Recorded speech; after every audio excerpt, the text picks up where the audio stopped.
Tonight on Wolf Blitzer Reports, military options. As America counts the dead, it's preparing to respond. That we have to take this battle, this war, to the terrorists, where they are. And the best defense is an effective offense in this case, and that means they have to be rooted out. How will the U.S. strike back? Where? Against whom? Who's on board? Should there be any rules in a war against terror? We'll go live to our correspondents.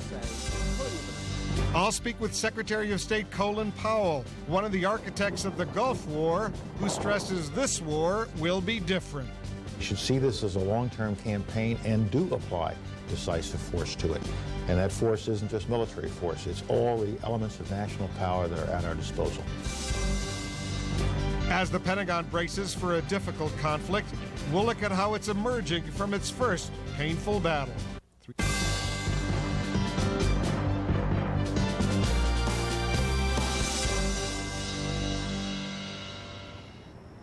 Good evening, I'm Wolf Blitzer reporting tonight from Washington. For the next half hour, we'll be discussing America's military options as it prepares to respond to terror. But first, a look at some of today's developments.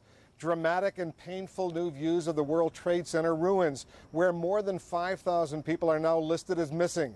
Rescue crews still hold out hope for survivors. We lift our hands in the sanctuary. We lift our hands. Throughout the country, people have gathered for prayer and remembrance, even as President Bush talks of moving forward. We have got a job to do. Just like the farmers and ranchers and business owners and factory workers have a job to do, my administration has a job to do. And we're going to do it.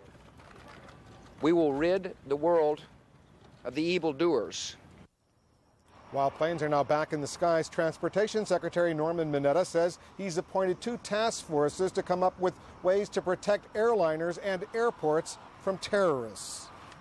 As the terrorists last week began crashing the hijacked planes into their targets, the military scrambled to mount some sort of defense. Now the Pentagon's focus has shifted as it considers ways of striking back. Let's go live to CNN's military affairs correspondent Jamie McIntyre. He's at the Pentagon. Jamie, take us back first to last Tuesday. Was the U.S. prepared to shoot down one of those hijacked airliners? Yes, Wolf. Pentagon sources tell us that after the plane crashed into the Pentagon, President Bush made the agonizing decision to authorize the shoot-down of United Airlines Flight 93 with 45 people on board if it threatened Washington. Vice President Dick Cheney today said it was the toughest decision of the day. The President made the decision on my recommendation as well, wholeheartedly concurred in the decision he made, that if the plane would not divert, if they wouldn't pay any attention to instructions to move away from the city, as a last resort, our pilots were authorized to take them out. That Boeing 757 crashed in Pennsylvania, apparently after the male members of the crew tried to overpower the hijackers, so those grim orders never had to be carried out.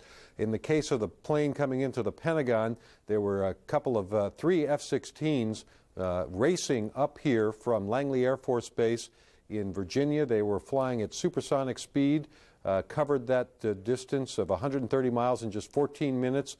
But they still got here 10 minutes after the plane crashed into the building. There was nothing they could do at that point except circle the skies and wait to see if there were any other planes coming.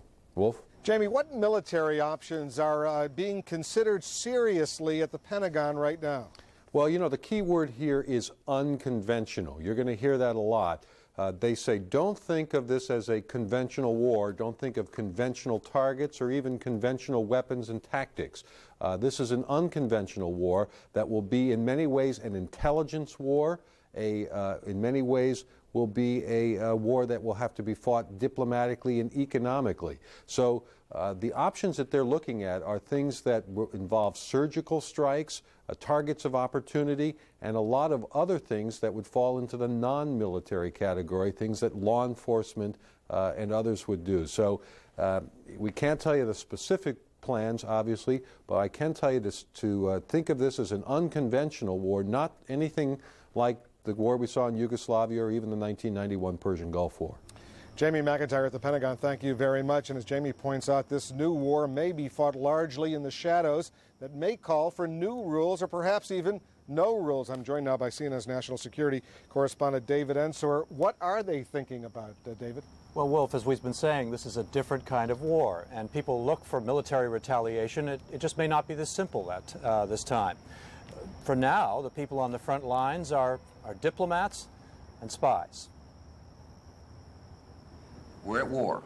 The talk is of war, retaliation for the attacks Tuesday. But the Secretary of State said, for now at least, a war using different kinds of weapons.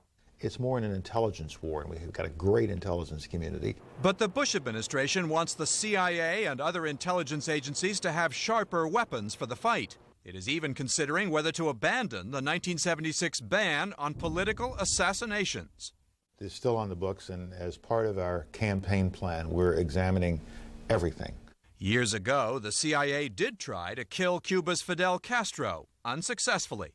Critics of lifting the ban say it would hurt America's image and could lead to greater danger foreign governments might try to kill U.S. leaders. But since the carnage of Tuesday, a number of experts who supported the ban on assassinations say they are reconsidering. There could well be use, for example, of weapons of mass destruction against us of some kind, in this chemical or even bacteriological. I think when one is fighting against a threat of that sort, you have to not just take some of the gloves off, you may have to take all of the gloves off. Another change in CIA rules, and this one appears likely, in order to try to get spies on the U.S. payroll who are close to bin Laden, administration officials say they will scrap 1995 rules that any informant first be vetted for his criminal and human rights record. You need to have on the payroll some very unsavory characters if, in fact, you're going to be able to learn all that needs to be learned in order to forestall these kinds of activities. The rules were put in after the husband of an American, Jennifer Harberry, was murdered, allegedly by a paid CIA informant in Guatemala's military. Even some key Democrats now favor scrapping them. When you're trying the devil, you don't go to heaven for your witnesses. CIA officials say that even if all that is done, it will still remain the case that the most difficult thing a spy agency can do is get into one of these bin Laden groups. So they don't think these particular steps are going to make all that much difference. No guarantee of success. What's the feeling at the CIA, though? You speak to those officials all the time about the possible removal of that ban, that prohibition against assassination. They have mixed feelings about it, Wolf. I mean, they're not convinced that you couldn't, if this is considered a war, you can shoot at your enemy. If this is considered a law enforcement matter, you can shoot at someone who resists arrest. So they don't really feel that it's a huge problem. But if it would make everyone feel like there was progress, they're not opposed to it. What one veteran said to me, though, is, you know, one of the best things you could do is give us some more money, and one of the things we could do is raise the reward for bin Laden's life from $5 million to, say, $50 or $100 million. That might get people interested. Okay. David Ensor, thank you very much. And another weapon in the U.S. arsenal is diplomatic pressure. Let's go live to CNN State Department correspondent Andrea Koppel. The diplomacy obviously could be critical to these military options, Andrea. Absolutely, Wolf. In fact, tomorrow a high-level Pakistani delegation is going to travel to Kandahar, Afghanistan to meet with the head of the ruling Taliban militia. It's a last-ditch diplomatic effort by Islamabad to keep the situation, the war of words really, between Washington and the Taliban from escalating any further. All eyes are on Pakistan as it prepares to deliver the Taliban an ultimatum. Turn over Osama bin Laden and shut down Afghanistan's terrorist training camps immediately or face the consequences. United by religion and geography, Pakistan is the Taliban's closest ally and a critical link between Afghanistan and the outside world. The leader of Pakistan has been very cooperative. He has agreed with our requests to aid our nation to hunt down, to find, to smoke out of their holes the terrorist organization that is the prime suspect Landlocked, caught between Iran and Central Asia, and diplomatically isolated from the international community, the Taliban rely on Pakistan for just about everything. But now Pakistan says that support will end. We will do whatever it takes to ensure that we stand with the international community to do what is necessary. President Pervez Musharraf has told the Bush administration he's ready to cut off the Taliban from fuel, food, supplies, technical advice, and transit points along the border. As the U.S. prepares for a possible military campaign, Pakistan is fast becoming an essential partner. U.S. warplanes would need to fly through Pakistan's airspace, possibly from Pakistani air bases, to reach Afghanistan. If U.S. ground troops are needed, Pakistan would be a good staging ground from which to launch attacks. And Pakistani intelligence could prove invaluable. The Pakistanis have been there. They know the terrain. Their intelligence services know more of Afghanistan than we do, and particularly they know the Taliban quite well. But for Pakistan's president, it's a gamble. The Taliban's extreme brand of Islam is popular among the Pakistani people, the government, and the military. But it's a gamble the Bush administration says Pakistan must take, and that message will be reinforced in coming days, Wolf, when a high-level U.S. delegation, many of the representatives of which will be coming from this building, travels to Pakistan to give more specifics as to exactly what the U.S. is planning and how Pakistan can help. Wolf? Andrea, do you have any indication what the Pakistani government will want from the Bush administration in exchange for that cooperation? Well, publicly, of course, the Pakistanis say that they're just doing this because it's the right thing to do internationally to fight terrorism. But privately, diplomatic sources tell us that, in fact, Pakistan would very much appreciate having those sanctions that the U.S. and the international community have had in place for a number of years lifted. Pakistan, of course, desperately needing its economy to improve, and that would certainly give a boost to Pervez Musharraf, the president of Pakistan. Wolf. Andrea Koppel, once again at the State Department, thank you very much. And the Bush administration was out in force today gathering public support as it takes more steps toward military action. We check in now with CNN White House correspondent Kelly Wallace for details. Kelly, first of all, what is the administration's strategy in trying to generate that kind of public support for the military option?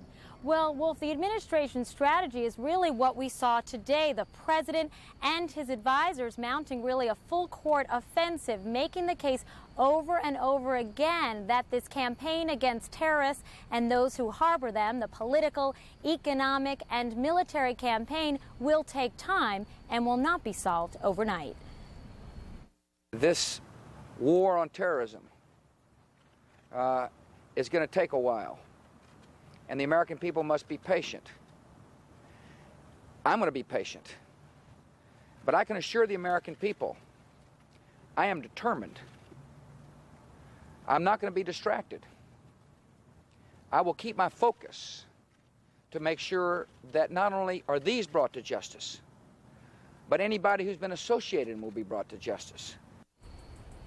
The president, though, facing a bit of a delicate balancing act because on the one hand, he is gearing the country up for what could be a very long and difficult conflict.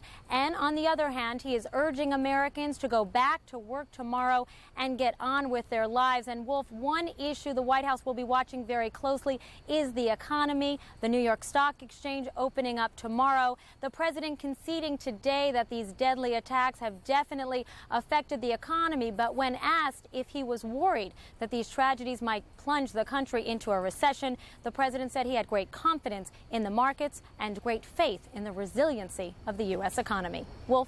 Kelly, the president is asking everyone to be patient, but he and his top aides are saying this could be years in the making.